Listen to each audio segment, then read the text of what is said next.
오늘 장의 중심이 될 이슈앤 전략으로 정리해 보겠습니다. 세 분과 함께 할게요.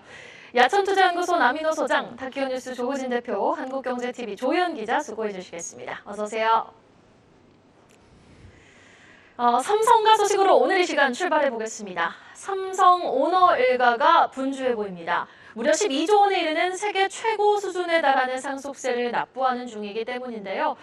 자, 조호진 대표님, 삼성과 오너들이 상속세 마련을 위해서 지금 2조 6천억 원 규모의 주식을 처분한다라는 소식이 나왔습니다. 구체적으로 좀 짚어주시죠. 예, 그 삼성가 하면 이제 이건희 회장이 이제 돌아가신 다음에 부인이 홍나희 여사, 그 다음에 삼남매가 있죠. 이재용 회장이고, 그 다음에 이부진 호텔신라 사장, 그다음에 이서영 삼성복지당 이사장 등이 있는데, 이분들이 모두 다 이제 주식을 갖다가 상장사 기준으로 이제 주식을 갖다가 상속받았습니다. 그럼 이제 상속세를 내야 되기 때문에 사실 전체적으로 상속세를 마련하려면 가장 먼저 선결해야 될 작업은 이제 그 국세청이랑 이제 얘기를 해서 5년 정도에 해서 나눠서 내겠다라고 이제 협약을 체결해야 됩니다. 협약을 체결하고, 근데 사실 협약을 체결했지만 어쨌건 내야 되니까 결국 전체적으로는 각 보유했던 지분을 갖다 줄이면서 상속세를 내야 되는데, 그 삼성전자의 지분을 많이 줄였고, 그 다음에 또 가장 주목할 만한 점은 삼성 SDS의 지분을 갖다 줄이고 있습니다. 그래서 삼성 SDS 지분을 갖다가 그 이서영 이사장 같은 경우는 올해 이미 갖고 있던 지분을 전량 다 매각을 했습니다. 매각을 했고, 그 다음에 이부진 사장 같은 경우는 조금씩 줄이고 있는데, 다만 특징적인 부분은 이제 이재용 회장 같은 경우는 삼성 SDS 지분을 갖다가 줄이지 않았습니다. 줄이지 않았는데도 다른 일가와 다르게 상속세 부담이 어느 정도 이제 소화하고 있다는 뜻이기 때문에 이 점 상당히 특이하고 주목할 만하다고 볼 수가 있겠습니다. 사실 한국의 상속세 논란 어제 오늘 얘기가 아닙니다만 너무 높습니다. 한 두 번 내려가면은 기업 지배권 잃죠. 지금 삼성그룹 관련 공시 하나 더 나왔습니다. 삼성생명이 SDS 지분 확대했다고 그러던데 소식 전해주시죠. 예, SDS 지분을 갖다가 원래 9%였다가 11%로 10%를 넘겼습니다. 그러니까 10%를 넘길 때 또 다른 이제 공시 규정이 생기는데, 10% 넘길 때는 자기가 매도를 할 때 그 매도 단가를 갖다 기입합니다. 여기에 대해서 좀 부담이 있죠. 그리고 이제 5에서 10% 사이에서는 플러스 마이너스 1%가 변동할 때만 공시의무가 발생하는데, 10% 넘을 때는 사실은 단 한 주만 거래를 해도 공시의무가 발생한다는 부담이 생깁니다. 그럼에도 불구하고 삼성생명이 삼성 SDS 지분을 갖다가 110억, 금액은 110억 원이고 지분을 아까 말씀드린 대로 지분을 확대했는데, 이 이유는 이제 아까 말씀드린 대로 이번에 이제 그 이부진 사장이랑 이선 그 이사장이 작년부터 해서 꾸준히 이제 지분을 갖다가 매각을 했기 때문에 사실 거기에 생긴 불안감이 주주들에게 있습니다. 뭐냐면은 삼성 지배주 일가들이 계속 지분을 갖다가 줄였을 때 삼성그룹에서 얻는 혜택이 특혜가 수혜가 좀 점점 없어지지 않냐, 지분에 대한 지분이 줄어드니까 여기에 대한 불안감을 해소하고자 삼성생명이 삼성 S의 지분을 높이지 않았다는 추정이 있습니다. 또 하나 이제 거기에 대해서 해소하기 위해서 삼성 SDS는 이제 엠노라는 기업을 아시겠지만 엠노라는 기업을 인수를 했습니다. 엠노라는 기업이 이제 그 AI에 대한 기업이기 때문에 삼성 SDS가 사실은 이제 우리가 주목할 만한 점이 무엇이냐면은 SDS가 이제 재직하고 있는 소프트웨어 근로자가 10,000명이 넘습니다. 그러니까 우리나라 실질적으로는 최대 소프트웨어 회사라고 볼 수 있는데, 여기에 엠노랑 결합을 하면서 새로운 먹거리를 창출하겠다. 그래서 삼성 SDS 원래 삼성전자 사내 기업으로 사내 분야인데 상속세 마련을 위해서 별도로 출범했거든요. 그래서 잘 출범해서 성장을 시켰는데, 여기에 삼성 SDS가 물류 사업에 또 몇 년째 진출했죠. 이거를 갖다가 소프트웨어랑 결합하면서 물류의 새로운 이제 그 차원을 열겠다라는 맥락에서 SDS가 그 사업을 시작하고 있습니다. 그래서 블록체인도 같이 하고 있고요. 이런 거는 여전히 삼성그룹답다라는 것을 볼 수가 있습니다. 네, 삼성 일가의 주식 처분 개장 이후에 삼성전자 그룹주 그럼 우리가 주목을 좀 해봐야 될 것 같고요. 조현 기자, 네. 예, 정부의 긴급 브리핑이 어제 일요일에 나왔죠. 그렇습니다. 당장 오늘부터 국내 증시에서 공매도 전면 금지 카드를 꺼내들었단 말이죠. 굉장히 논란이 많았는데 결과적으로는 내놨습니다. 요거부터 우리가 워낙 중요하니까 그 내용부터 좀 살펴볼까요? 네, 그러니까 당장 공매도 한시적 중단을 검토하고 있다 이런 이야기는 계속 됐었습니다만 금융당국이 지난 금요일까지도 전면 금지 추진 확정된 바 없다 이렇게 거듭 해명 자료를 내기도 했었습니다. 그런데 분위기가 급변한 것은 어제였는데요. 긴급 브리핑을 다시 반에 열겠다 점심에 갑자기 문자가 쏟아졌습니다. 그래서 내용은 크게 세 가지로 정리할 수 있습니다. 먼저 오늘부터 내년 6월 말까지 공매도를 전면 금지한다. 그리고 이 기간에 불법 공매도 근절을 위해 전향적인 제도 개선을 추진하겠다. 마지막으로 무차입 공매도를 강력히 적발, 처벌해서 투자자들이 신뢰할 수 있는 제도로 자리매김하겠다입니다. 그럼 금융위원장이 국감에서도 공매도 금지에 대해 부정적 의견을 표한 바 있었는데 이렇게 전격적인 어제 오후 5시를 기준으로 전격적인 태세 전환에 나선 배경은 어디에 있을까요? 먼저 김주영 금융위원장의 발언 직접 들어보도록 하겠습니다. 정부는 오늘 개최된 임시금융위원회에서 최근 증시 변동성 확대와 관행화된 불법 공매도 행위가 시장의 안정과 공정한 가격 형성을 저해할 우려가 있다는 판단 하에 내년 상반기까지 공매도를 전면 금지하기로 결정했습니다. 설명을 해보자면 최근 지정학적 리스크가 커지면서 해외 대비 국내 증시 변동성이 좀 크게 확대됐죠. 네. 보시는 것처럼 세계 주요 증시보다 유독 코스피 그리고 코스닥의 하락률이 컸고요. 여기에 최근 BNP 파리바와 또 HSBC 대규모 불법 무차입 공매도 사례가 적발되면서 금감원이 글로벌 IB 전수조사에 착수를 하기도 했습니다. 정부가 공매도 제도를 원점에서 재검토하겠다고 했는데 크게 두 가지를 볼 수 있습니다. 먼저 기울어진 운동장이라고 일컬어지는 개인과 외국인 기관 사이의 차등 조건, 그러니까 담보 비율과 상환 기간 등이 되겠죠. 이를 다시 원점에서 적극 재검토하겠다 이렇게 밝혔고요. 두 번째는 공매도 전사다가 계속 이야기되지 않았습니까? 그래서 무차입 공매도 실시간 차단할 수 있는 시스템의 대안을 모색하겠다라고 얘기했습니다. 하지만 이날도 구체적인 대안이나 상세적인 방향 등은 제시하지 못했고요. 우리 시장에서 공매도 전면 금지는 역대 네 번째입니다. 2008년에 글로벌 금융위기, 그리고 2011년 유로존 재정위기, 2020년 코로나19 팬데믹 사태에 이어서 이번이 네 번째인데요. 세 번은 이제 세계적인 금융위기 그리고 시장에서도 좀 패닉 상황이 있었다면 지금의 시장은 그 정도는 아니죠. 이번에는 투자자 신뢰 회복이 명분인데 총선을 앞두고 민생 이슈를 주도하려는 정치적 판단이다. 이런 시선도 있습니다. 네, 공매도가 갖고 있는 순기능도 분명히 있죠. 요거 말 잘못하면은 개인 투자자한테 욕 엄청 먹으니까 좀 조심해야 되긴 하겠습니다만, 개인 투자자들 신뢰를 얻으면서 순기능 살릴 수 있는 실효성 있는 대책 이렇게 세워줘야 될 것 같고요. 당장 오늘 시장 어떻게 움직일지 그게 이제 관건이 될 텐데, 2차 전지주 공매도 그동안 많이 몰렸었단 말이죠. 그렇습니다. 어떻게 봅니까? 네, 지난 금요일만 보면요, 2차 전지주 공매도가 폭증을 했습니다. 에코프로 BM 공매도 거래 대금은 무려 737억 원, 에코프로는 649억 원에 달했고요. 포스코 퓨처엠과 LG에너지 솔루션도 코스피 시장에서 공매도 거래 대금 1, 2위를 차지했습니다. 그러니까 일주일 전하고 비교하면 한 5거래 만에 두세 배 정도 늘어난 수치입니다. 공매도 전면 중지 여론이 거세지면서 좀 폭증했다, 문이 닫히기 전에 몰렸다, 이런 진단이 나오고 있습니다. 일단 수급적인 측면에서는 코스닥, 그중에서도 2차 전지주들이 수혜를 기대할 수 있을 것이라는 전망이 나옵니다. 일단 개인들의 투심이 회복될 것이고, 또 공매도 비중이 높았던 만큼 숏커버링에 대한 기대도 있습니다. 오늘부터 공매도가 금지되기는 하지만 기존 보유한 공매도 포지션 청산은 앞으로도 당분간 이어집니다. 네. 과거 사례를 보면 가장 가까운 2020년에는 금지 시행 한 달 뒤에 지수가 오르기 시작했고요. 그다음에 2011년에는 금지 초반 일주일 내에 코스피가 수익 구간으로 진입을 했었는데요. 증권가에서도 공매도 금지 시점에서 잔고 비율이 높고 또 공매도가 활발한 종목들의 숏커버링이 한 달 내에 나올 것이다, 이렇게 보고 있습니다. 지금 보시는 게 유가와 코스닥 시장에서 시총 대비 공매도 잔액 비율이 높은 종목들이고요. 하지만 공매도와 주가 간의 상관관계는 좀 적다, 명확하지 않다, 이런 학계 분석도 있고, 2008년의 경우 공매도 금지 이후에도 시장의 하락이 이어졌다는 점 주목하실 필요가 있습니다. 또 장기적으로 봤을 때는 부작용 우려도 큽니다. 자본시장 연구 보고서를 보면 가격 효율성이 떨어지고 거래 회전율도 하락하고, 이에 반해 주가 변동성은 커져서 극단적 수익률이 발생하는 빈도가 늘어난다, 이런 분석 보고서가 있는데요.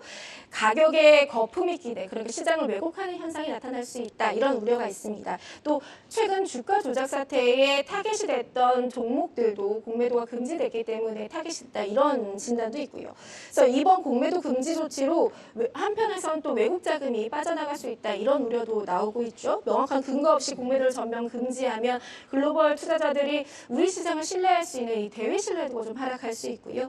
특히 지금은 이제 연말이지 않습니까? 그 글로벌 IB들이 내년도 포트폴리오를 재점검하는 시기인데 이때 한국 시장의 비중을 축소할 수 있는 어떤 빌미를 줄 수 있다. 이런 우려도 나오고 있습니다. 과거에도 골드만삭스와 JP모건 등 이 160개 글로벌 IB들이 협회 차원에서 이렇게 냈던 백서가 있는데요. 외국인 투자자가 한국 증시를 떠나는 것은 구조적인 문제다. 그래서 공매도 규제 전면 폐지와 명확한 가이드라인 확립을 요구한 바 있습니다. 그래서 또 MSCI 선진지수 편입도 좀 요원해 보일 거고요. 글로벌 스탠다드에 맞게 이제 공매도 완전 재개가 필요하다 이렇게 금융위원장이 말했던 것이 불과 반년 전이거든요. 참 상황이 반전됐다 이런 생각도 들고 무엇보다 우리 시장에 필요한 것은 정치가 아니라 정책이다 이런 생각이 듭니다. 우리 시장에 필요한 건 정치가 아니라 정책이다라는 말로 또 정리를 해주셨습니다. 당장 오늘부터 국내 시장에서 시행되는 공매도 전면 금지, 과연 지난 금요일 뉴욕 증시 급등과 더불어 국내 증시 훈풍의 지속성에 얼마나 힘을 더할지 지켜보셔야겠습니다. 계속해서 삼성전자 뉴스, 이번엔 주가와 수급 측면에서 한번 살펴보도록 하겠습니다. 삼성전자가 지난주 외국인 기관의 순매수 1위 종목을 기록했습니다. 주가는 7만 전자 회복을 코앞에 두고 있는 상황에서 금요일 미국 필라델피아 반도체 지수도 급등을 했잖아요. 오늘도 좀 주가 흐름 기대해 볼 만하지 않습니까? 네, 기대를 해봐야 될 것 같습니다. 사실 지난주에 미국 증시 상승에는 필라델피아 반도체가 큰 이익을 담당했고요. 여러분, 지난번에 FOMC에서 뭘 가장 주의 깊게 보셨습니까? 저는 금리 동결보다는 제롬 파월 의장이 내년 상반기까지는 금리 인하 없다. 이 말을 저는 주의 깊게 보거든요. 그러면 이렇게 고금리 하에서 가장 중요한 게 뭘까요? 실적입니다. 실적이 좋아지는 업종, 즉 턴어라운드 업종이 1번이 뭡니까? 반도체를 꼽고 있지 않습니까? 그래서 지금 증권업계에서는 삼성전자 지금 6만 원대 있는 주식을 9만 원 목표가를 제시하고 있고요. 그리고 SK 하이닉스 같은 경우도 지금 12만 원대 있지 않습니까? 그런데 목표가 15만 원 제시하고 있습니다. 결론은 반도체가 당분간 우리 시장에서 이끌 것이고 우리 시청자 여러분들의 포트폴리오에 반드시 반도체는 20% 이상 확보하셔야 된다라고 정리하겠습니다. 증권업계에서는 반도체 업황 어떻게 보고 있습니까? 네, 방금 말씀드린 대로 굉장히 긍정적으로 보고 있는데요. 대부분 이 TP, 타겟 프라이스 갖고 가는 건 아닙니다. 근데 방금 전에 말씀드린 대로 삼성전자는 지금 현재가보다 30% 높게 보고 있고요. SK 하이닉스 역시 15만 3천 원까지 보고 있기 때문에 약 20% 정도 더 높게 보고 있습니다. 중요한 사실 말씀드릴게요. 오르면 사고, 내리면 팝니다. 오르면 사고, 내리면 판다는 게 누굽니까? 외국인과 기관입니다. 외국인과 기관은 당분간 삼성전자와 SK 하이닉스를 계속 살 것 같고요. 우리 개인 투자가분들 어떻습니까? 오르면 팔죠. 그래서 개인 투자가들은 당분간은 삼성전자는 매도 위주로 나갈 가능성이 커 보입니다. 네, 알겠습니다. 이어서 오늘장에 영향을 줄 수 있는 리포트와 공시도 체크해보고 오시죠. 정준혜 캐스터입니다. 오늘 아침에 나온 리포트들 정리해드리는 가장 빠른 리포트 앤 공시 시간입니다. 먼저 목표가가 상향 조정된 종목부터 확인해 보시죠. 한샘인데요. 내년 B2C 매출 회복이 기대된다면서 신영증권은 투자 의견을 매수로 상향했고 또 목표 주가도 역시 6만 원으로 올려잡은 모습입니다. 그 다음은 SK이노베이션인데요. 3분기 어닝 서프라이즈를 기록했는데 4분기에도 SK온의 흑자 전환이 가능하다면서 하나증권은 목표가를 22만 원으로 상향 조정했습니다. 반대로 목표가가 하향 조정된 종목은 신택이었는데요. 네, 신택 살펴보시면 3분기 부진한 수익성을 반영하면서 대신증권의 목표가를 4만 4천 원으로 내려잡은 모습입니다. 오늘 리포트들 참고하셔서 현명한 투자하시길 바라겠고요. 지금까지 가장 빠른 리포트 앤 공시 전해드렸습니다. 가장 빠른 리포트와 공시 체크해봤습니다. 이어서 방산업계로 눈을 돌려보겠습니다. 현대로템이 방사청과 1,670억 원 규모의 계약을 체결했다라는 내용의 공시가 나왔는데 구체적인 배경 어디에 있을까요, 조호진 대표님? 예, 이거는 이제 우리나라 원래 방산에 계획돼 있던 건데 이미 납품을 했었고 그다음 추가적으로 이제 28년까지 납품을 하기로 25년 11월까지 납품하기로 되어 있습니다. 그래서 전년도 그 기준은 5.3%에 해당하는 이제 큰 금액이고요. 근데 이제 우리가 여기서 주목해야 될 점은 현대로템이 사실 크게 두 가지 분야가 있지 않습니까? 이제 차량을 만드는 KTX 같은 차량을 만드는 부분이 있고 또 다른 건 방산 기업이 있는데 방산은 사실은 이제 그동안 잘 주목을 못 받았습니다. 근데 이제 작년에 러시아가 우크라이나를 침공하면서 그쪽 동유럽에서 너무 놀래가지고 침공을 진짜 하는 거야? 라고 했는데 진짜 침공을 해버리니까 부랴부랴 이제 전차가 필요해서 그 전차를 갖다가 수급을 전차를 완성차가 아니기 때문에 그걸 갖다 빨리 만들어준 데가 한국밖에 없어가지고 K2 전차를 이제 폴란드에서 엄청나게 이제 가져갔습니다. 그래서 현대 로템이 이제 거기서 주목을 받고 주가가 뛰었는데 다만 이제 올해 하반기에는 예상외로 현대 로템이 그 수주 납품이 좀 제대로 이루어지지 않았습니다. 이거는 예상됐던 일이고 근데 내년에 이제 2024년 56대, 25년에 98대의 그 전차를 납품하게 돼 있습니다. 이게 순조롭게 이제 된다면 거기다 주가 한번 살려볼 텐데 단기적으로 우리가 주목해야 될 사안은 사실 또 무엇이냐면은 이번에 이제 윤석열 대통령이 사우디를 순방하면서 거기에 사우디에서 중동 순방하면서 국무회의에서 또 한 번 발표를 했습니다. 사우디랑 공동 생산과 개발을 비롯해서 대규모 협력을 하기로 했다. 단순한 수주가 아니다라고 국무회의에서 발표를 했습니다. 근데 발표를 했는데 왜 수치가 안 나오느냐라고 이제 배경을 알아봤더니 사우디랑 대규모 계약이 체결되어 있는데 먼저 우리가 발표할 수 없다는 것입니다. 사우디에서 먼저 발표를 하고 그다음 우리가 발표를 할 수밖에 없는 내막이 있었습니다. 그러면 길어야 언제냐라는 것을 봤을 때 연말에 내년은 넘어가지 않을 것이라 봅니다. 벌써 오늘이 11월 7일인데 그건 길어야 2달입니다. 2달이나 발표할 것이고 그다음에 또 하나 중요한 이벤트가 사우디 우리나라에서 있습니다. 이게 무엇이냐면 부산 엑스포죠. 부산 엑스포 발표가 11월 28일입니다. 그렇다면 그전에는 아까 말씀드린 사우디랑 중요한 계약에 대해서 발표가 이르지 않을까라고 보고 있습니다. 그때 아마 관련해서 그 네옴시티도 더불어서 나올 거라 보는데 그렇다면 방산주를 갖다가 길게 보면 2달, 짧게는 한 달 이내에 중요한 모멘텀이 예견돼 있으니까 방산주가 그중에 무엇이냐? 현대 로템일 수도 있고 뭐 LG 넥스원일 수도 있고 하나 에어로스페이스도 있습니다. 근데 뭔지 모르기 때문에 그러면 이제 관련된 종목들을 차분하게 포트폴리오에 담으시는 게 좋겠다라고 말씀을 드리겠습니다. 그러니까 확실하게 볼 때는 여러 개를 일단 담아놓고 일단은 봐야겠네요. 이어서 주가 방어력 높은 통신주 소식 들여다보도록 하죠. 조영 기자, SK텔레콤, KT, LG U+, 뭐 이런데 통신 3사의 3분기 합산 영업이익 1조 원을 돌파할 것이라는 전망 지금 우세하죠. 7개 분기 연속입니다. 그런데 이런 기업들이 선방한 실적에도 불구하고 소가리를 하고 있다 이런 얘기가 들리는데 왜 그렇습니까? 네, 오늘 정부 발표가 하나 더 있습니다. 바로 통신비 부담 완화인데요. 과학기술정보통신부가 발표합니다.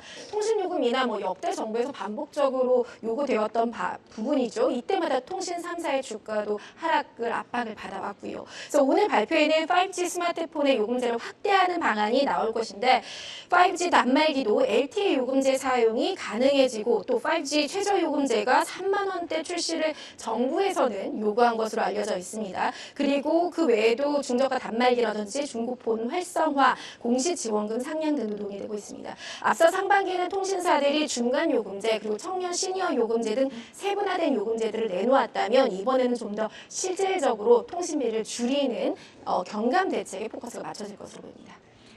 이번 주 통신 3사의 세계 분기 실적도 이제 3분기 실적도 발표가 되는데 각사에 대한 증권가의 분석 그리고 4분기 실적에 대한 전망도 함께 짚어볼까요? 네, 앞서 말씀하신 것처럼 합산으로 1조 원대가 넘을 것이다. 1조 1천억 원대 전망이 되고 있는데요. 이 추세대로라면 올해 3사 영업이익 4조 5천억 원에 달해서 역대 최고 수준 기록할 것이다. 이런 전망이 나오고 있고요.